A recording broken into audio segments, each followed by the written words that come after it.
Hello and welcome to Clued in Education.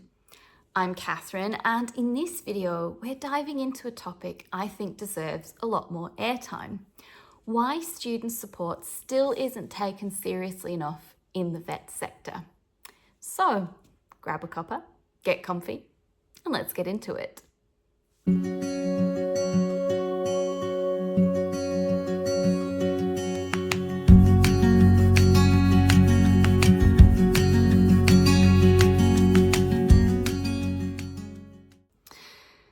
Support. It's one of those words that pops up everywhere. It's in our policies, it's in the standards, it's even in our marketing material. But here's a question for you. What does support actually look like in day-to-day practice? And more importantly, are we really doing it?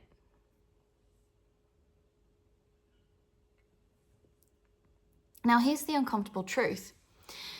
A lot of RTOs think they're offering support, but when you look closely, what's often happening is risk management, a box that gets ticked. But is this building a culture of care?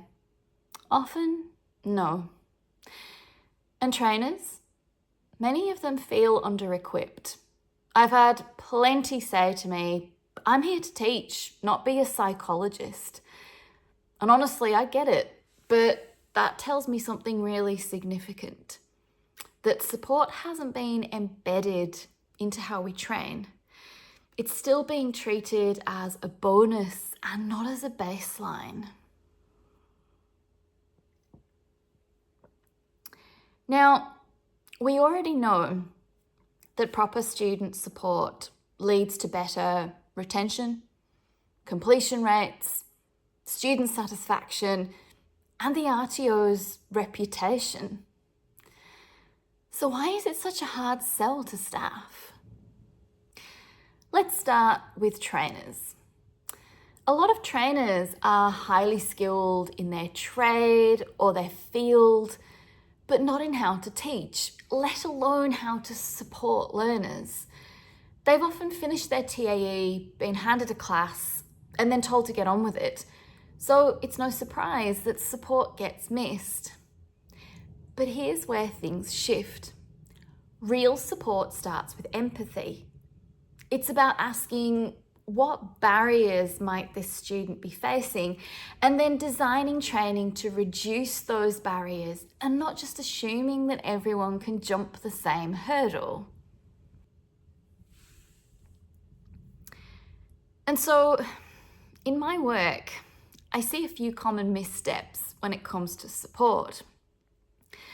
First of all, pushing everything to admin or student support without changing how you deliver and how you interact with the student. Waiting for students to tell you that they're struggling because that they often won't. And thinking that being inclusive means lowering the bar. Now let's be clear. Student support isn't about making things easier.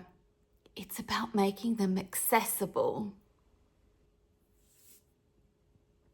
And while we're here, let's talk about something that definitely doesn't get enough attention.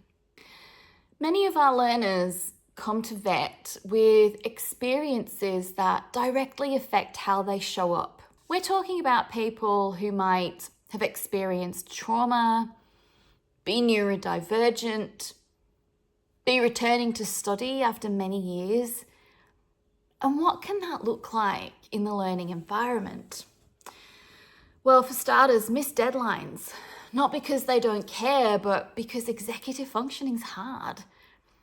Shutting down mid-assessment due to anxiety, getting defensive, not because they're being rude, but because they've had negative experiences of education in the past.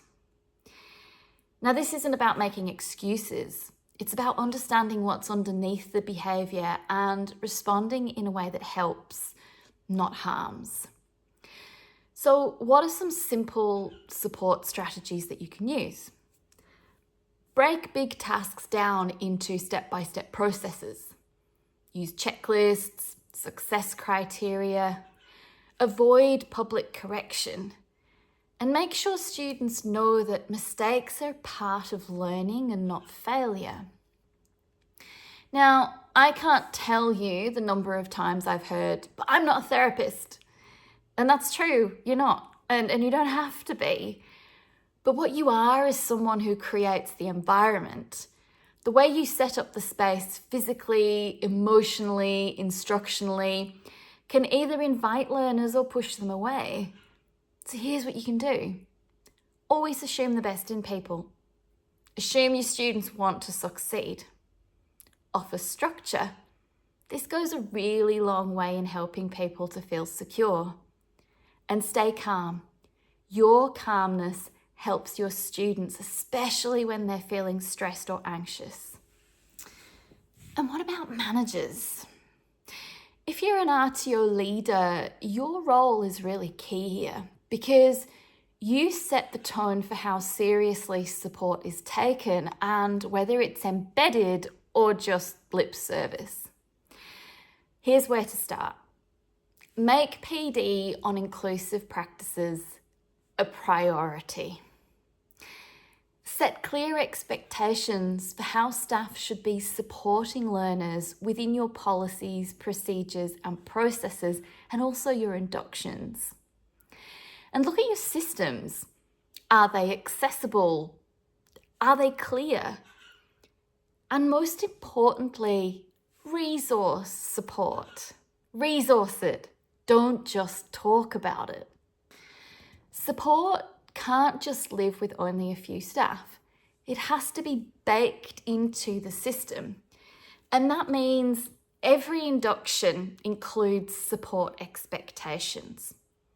Learning resources are designed for real learners, not just ideal ones. Assessment tools are validated for accessibility and appropriateness. And all staff, so trainers, admins, support staff, they actually talk to each other. And leaders don't need to micromanage this, they need to enable it, right? Now, I want you to imagine this. A student who's struggled in every learning space they've ever entered in their life walks into your RTO. But this time, they're told what to expect. They're told it's okay to ask questions. The trainer shows them what to do as many times as they need it. The assessments feel fair, not like a trap. And for once, they feel like someone is actually in their corner. That's support. And no, it doesn't require a specialist. It requires intention. Now, the best RTOs I've worked with don't just say they support learners. They design for it, they train for it, they live it, right? Because support isn't a task for someone else, it's everyone's responsibility, and it starts with a mindset shift. Thanks so much for watching this video, and if you found it helpful, please give it a thumbs up, subscribe to the channel, and drop your thoughts or questions in the comments. I'd really love to hear from you. See you next time.